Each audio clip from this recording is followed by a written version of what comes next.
እንግዲህ ዛሬ ይህንን የመሰለ ኡዱ እንሰራለን ማለት ነው። ውድና የተከበራችሁ ውድ ተከታታዮች እስከ መጨረሻው ተከታተሉ። የሚመስል እንሰራለን ማለት ነው። ሰላም ጤና ይስጥልኝ። ውድና የተከበራችሁ የቻናል ተከታታዮች እንዴት ናችሁ? ደህና ናችሁ? እኔ ጋር ሰላም ነው። እንግዲህ ዛሬ ኡዱ እንሰራለን። ኡዱን ለመስራት የሚያስፈልጉን ግብአቶች እዚህ ጋር አሳያችኋለሁ ማለት ነው። እንግዲህ እዚህ ጋር የተፈጨ ነጭ ሽንኩርት ወይም ፓውደር ነጭ ሽንኩርት አለኝ።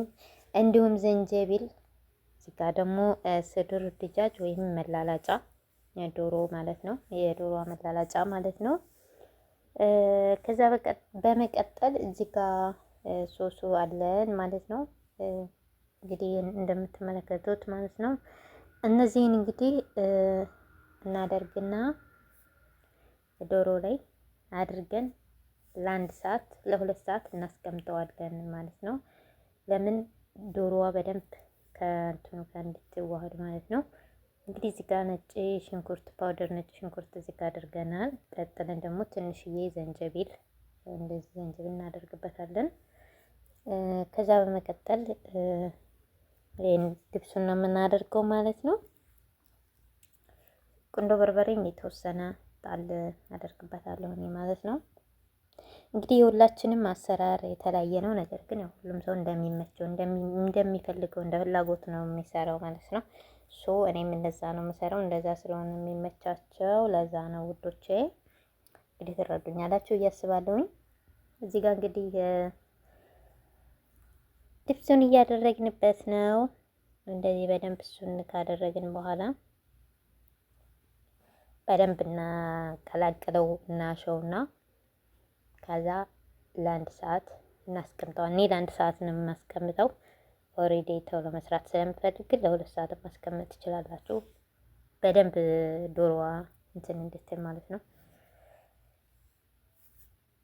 እና እንደዚህ በእጅ እንደዚህ አቀላቅለውና ከዛ ለአንድ ሰዓት እንተዋለን። በደንብ እንደዚህ ቅመሙ ምናምን ሁሉም ቦታ ላይ ዶሮ ላይ በደንብ እንዲዳረስ በደንብ እንደዚህ እሽት ታረጉታላችሁ ማለት ነው። ሁሉም ቦታ እንዲዳረስ በደንብ እናሸውና በዚህ መልኩ ያው የኔ ዶሮ ፍሪጅ ቆየ ስለነበረ በጣም ይቀሰቅሳል። በጣም ቀዝቃዛ ነውና ሶሱም ራሱ እንደምታዩት እንትን እያለ ነው ያለው። ግን ያው ትንሽ ሲቆይ እንትን ይላል።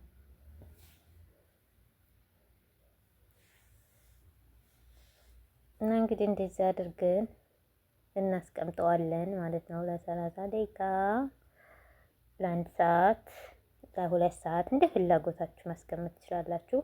እኔ ለአንድ ሰዓት ነው የማቆየው። እንግዲህ እንደዛ አድርጌ ለአንድ ሰዓት እተዋለሁ።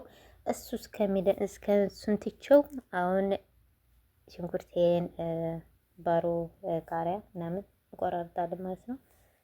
እሱን እስከምናስተካክል ድረስ ይሄኛው ጣዕሙን ያነሳልና ማለት ነው።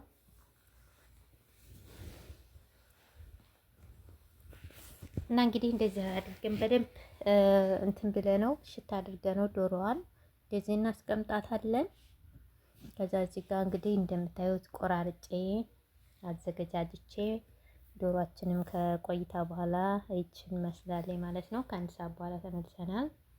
ከዛ አሁን ዘይታችንን እናግልና ዘይት እናደርግና ታዋችን ላይ እናግላለን ማለት ነው። ከዛ ዳይ ወደ እሳት እንሄዳለን ማለት ነው። እንግዲህ እሳታችን በዚህ መልኩ ዘይት አድርገንበት ትንሽዬ ነው ዘይት የምጠቀመው። ብዙ ዘይት አልጠቀምም እኔ ኖርማሊ ብዙም ዘይት አልጠቀምም እኔ በትንሹ ነው ዘይት የምጠቀመው። እንግዲህ እንደምታዩት ዶሮአችንን አድርገናል።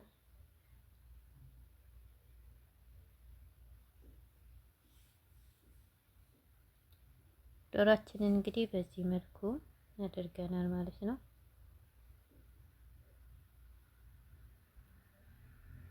እና ካደረግን በኋላ እንደምትመለከቱት እንደዚህ እናደርገዋለን ማለት ነው። ዶሮዋ መጀመሪያ ላይ በደንብ ጠብሳታለን።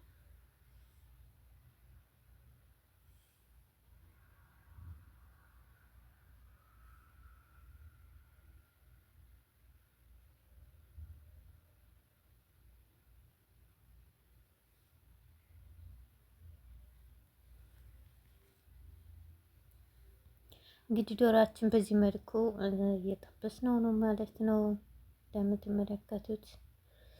ከዛ ቀጥለን አሁን እንግዲህ ዶሯችን እንደዚህ ከጠበስነው በኋላ መጀመሪያ ዶሮውን በደንብ እንደዚህ ከጠበስነው በኋላ ቀጥለን ምንድነው ሽንኩርቱን እናስገባበታለን ማለት ነው። ሽንኩርታችን አስገብተን ሽንኩርት ጋር የተወሰነ በሰል ካደረግነው በኋላ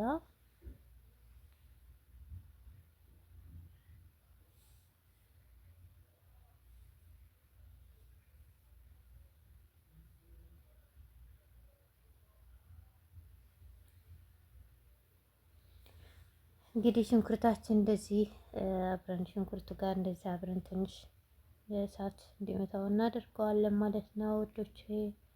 ከዛ ቀጥለን እንግዲህ ሽንኩርታችንን በዚህ መልኩ ትንሽ እሳት መቶታል።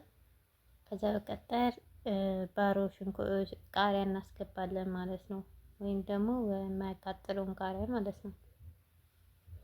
የሚያቃጥለውንም ቃሪያ ማድረግ ትችላላችሁ። እዚህ ጋር አሁን ብዙ ነገር መጨመር ትችላላችሁ። የባሮ ቃሪያውን ራሱ በቢጫ በቀይ መጠቀም ትችላላችሁ። እንደኔም ደግሞ ባላችሁ መጠቀም ትችላላችሁ። ግዴታ አይደለም ግን ያው ካላችሁ ባላችሁ ነገር መስራት ትችላላችሁ። እዚህ ጋር እንግዲህ ትንሽዬ ጨው ጨምራለሁ። እዚህ ጋር ጨው እየጨመርኩ ነው እንደምታዩት። ያው ብዙ ጊዜ እኔ እንግዲህ በማንኪያ አለካም ጨው ምናምን ነገር ኖርማል እኔ በቃ አውቀዋለሁ መጠኑን እንደዛ ነው የምጨምረው። በማንኪያ ምናምን አልጨምርም ብዙ ጊዜ መጠኔን አውቃለሁ ምን ያክል እንደሚፈልገው እና እንደዛ ነው የምጨምረው ውዶቼ። እዚህ ጋር ቲማቲማችንን እንጨምራለን።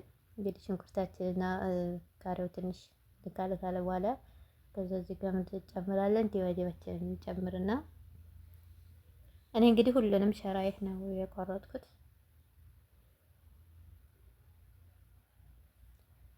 እና እንደዚህ እናበስላለን። ኦልሬዲ ሞክሩት፣ ሁላችሁም ትወዱታላችሁ። እዚህ ጋር ትንሽዬ ቁንዶ በርበሬ ተጠቅሜያለሁ። ያው ትንሽ ቃጠል እንዳደርግ ቁንዶ በርበሬ ተጠቅሜያለሁኝ። ትናንሿ ቃሪያ ካላችሁ እሱንም መጠቀም ትችላላችሁ። የምትወዱት ከሆነ ያው የሚያቃጥል ነገር መጨመር ይቻላል። እኛ ጋር ግን ያው የሚያቃጥል ነገር ስለማይፈልጉ ለዛ ነው ማልጠቀም ማለት ነው።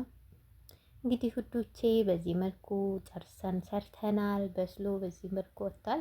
ያው ጎን ላይ ድንች ጠብሻለሁ እኔ እና ይሄንን ብዙ ጊዜ ያው እንግዲህ ከሩዝም ጋር መጠቀም ትችላላችሁ። እኔ ግን ያው ቀለል ያለ ነገር ስለሆነ በዳቦ ነው የምንጠቀመው ማለት ነው። እንግዲህ ያው ሁል ጊዜ እንትን አንድ አይነት ምግብ እንትን ስለማንል በየቀኑ የተለያየ ስለሆነ አንዳንዴ እንቀለል ያለው አንዳንዴ እንደዛ ነው። እንግዲህ ውዶቼ በጣም ትወዱታላችሁ። አሪፍ ነው፣ ሞክሩት። በተለይ ህፃናት ያላችሁ ልጆች ያላችሁ በጣም አሪፍ ነው፣ ትወዱታላችሁ። እንግዲህ ያው በዚህ መልኩ ተጠናቋል የዛሬው ምሳችን እንግዲህ ይህንን ይመስላል ማለት ነው። ውድና የተከበራችሁ የቻናሌ ተከታታዮች ሀሳብ አስተያየታችሁን ኮመንት ላይ ያስቀምጡልኝ።